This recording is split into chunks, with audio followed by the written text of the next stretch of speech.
Hi guys, my name's Matt. Welcome to my YouTube channel, Drive with Matt.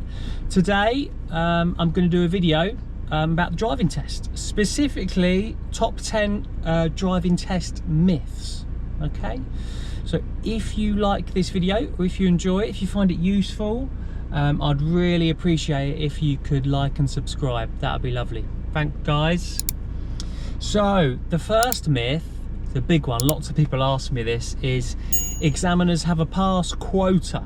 Okay, meaning they can only pass a certain amount of people in one day or 1 week. It's completely false. Okay, if you drive well on your test, you'll pass. If you don't drive well, you'll fail. It's as simple as that. Yeah, however, examiners are monitored. Okay, they are monitored to ensure that they're being consistent and to prevent bias. Okay, so if they passed, you know, all of their candidates in 1 week, there'd be a problem with that. Equally, if they failed everyone in 1 week, there'd be a problem with that. So they are monitored for consistency and to prevent bias as well. Okay, number 2, if you stall on your driving test, you're going to fail. What do you think? It's just not true. No. Okay, so if you do stall on your driving test and you recover quickly and safely, it's normally just recorded as a minor fault. All right, if however you stall and you cause a bit of a safety issue and maybe you can't recover and you can't get the engine back on for whatever reason, that's when it could be recorded as a major fault. You could be holding up traffic, it could be a safety issue, that kind of thing. Okay, especially if you start rolling backwards as well when you stall. So the best thing to do when you do stall, this is for another video, is to brake so you don't move anywhere, clutch back down again, restart the engine however you would do that in your car, make sure you're in gear 1, and then slowly move away, having checked to see if it's all safe. All right, so number 3, you must drive very slowly to successfully pass the driving test. Again, it's completely false. If you drive really slow throughout the whole of your test, you're probably going to fail. All right, so yeah, don't drive too slowly. Also with that, you don't want to be too hesitant as well. Okay, because if you drive really slow and you're being really hesitant, you're gonna create a safety hazard for everyone else on the road. So you should drive at an appropriate speed for the road conditions. Okay, so for instance, if the road is very narrow and there's parked vehicles and there's a cyclist and there's a lorry coming towards you, probably best to go quite slowly. Yeah, if however the road is all clear, there's no parked vehicles, there's no other traffic, well, say if it was a 30 road, then you should be getting up to 30 really, yeah, or near to 30. Number 4, crossing your hands when turning the wheel is actually absolutely fine. Okay, a lot of my learners do it. I don't encourage it, but some people just naturally start to cross their hands. That's fine. Yeah, you're not going to get a major fault on a driving test for doing that. But what I would say is you must maintain control of the vehicle at all times. I'll give you a little example now. So if you cross your hands like this, notice I can't actually turn the wheel anymore. My arms are locked. So if I was going around a tight corner, well, that's it. I'm not going to be able to turn anymore. Yeah, so if you do need to do a lot of turning in quite a quick way, it's best to do that.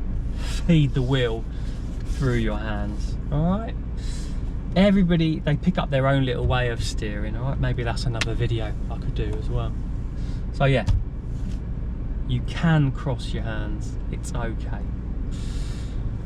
Number 5, you must learn specific test routes. Okay, so no, again, it's an absolute myth. It's not true. You don't need to learn the test routes.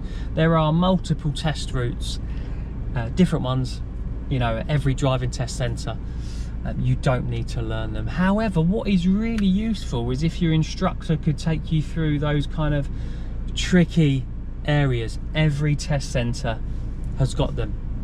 It might be a tricky roundabout where you've got to be in the right lane instead of the left, or you know, that kind of thing. So it's a good idea to really know the local area around your test centre. All right, your instructor will know more about that. Yeah.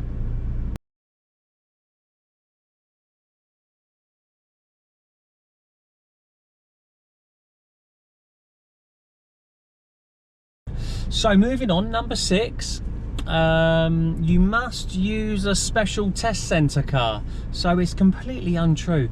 I'm constantly having to remind my learners that that isn't the case. Okay, they don't have cars to use at the test centre. You're going to be using the car that you're practicing in the most. So be it, that could be yeah, you drive an instructor's car. If you're learning with mum and dad and you've racked up loads of hours with them and you feel more comfortable in that car, then yeah, then use your own car. It's absolutely fine. Yeah.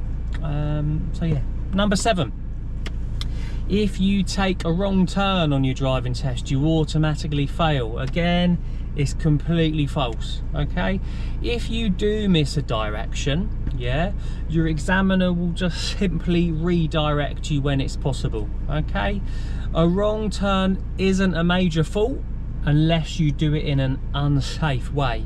So say if all of a sudden you thought it was this next left turn in and you just quickly turn left without checking your mirrors and indicating, that will be a problem. Okay, but if you accidentally take a wrong turn but you do it in a safe way, so you still check the relevant mirrors and indicate the correct way, it's absolutely fine. They'll just redirect you.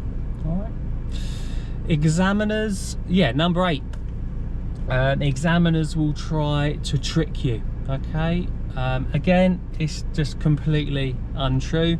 They're just normal people, they're not monsters. The reality is that actually most of the time they do want you to pass. Okay, they're looking for a safe and a competent driver. Okay, so they're not going to try and trick you. All right, number 9, you must exaggerate head movements when checking your mirrors. Again, it's completely false. You don't want to be driving along like this going in your mirrors, because it's just taking up too much of your attention. What you ideally want is just a quick glance, really quickly moving your head. Yeah, because otherwise if you keep your head looking in a mirror for too long, you're just taking your eyes off the road, and that is mainly really where we should be looking. So when you do check the mirrors, just a quick glance, move your eyes if you need to. The examiners will just look at you to see if you're moving your eyes. Yeah, they're not. Yeah, they know what they're doing. All right, so the last one, number 10, you can't ask for clarification on your driving test. Again, it's completely false. If you aren't too sure what the examiner's just said, maybe you might, you know, be a bit stressed, a bit nervous, and you just mishear them, it's absolutely fine to ask them to repeat the instruction that they've just said. You might want them to repeat a direction on a roundabout. You might think it was this exit, but it's actually the next one. Just ask them for clarification, but give yourself enough time. Don't leave it till the last minute. Yeah, give yourself lots of time. Okay, so yeah, that was my video, top 10 driving test myths. So I hope you found that video useful. Again, if you have enjoyed the video, I'd really appreciate it if you could like and subscribe, and please do leave a comment if you'd like me to make any other videos. All right, okay, thanks guys, see you later.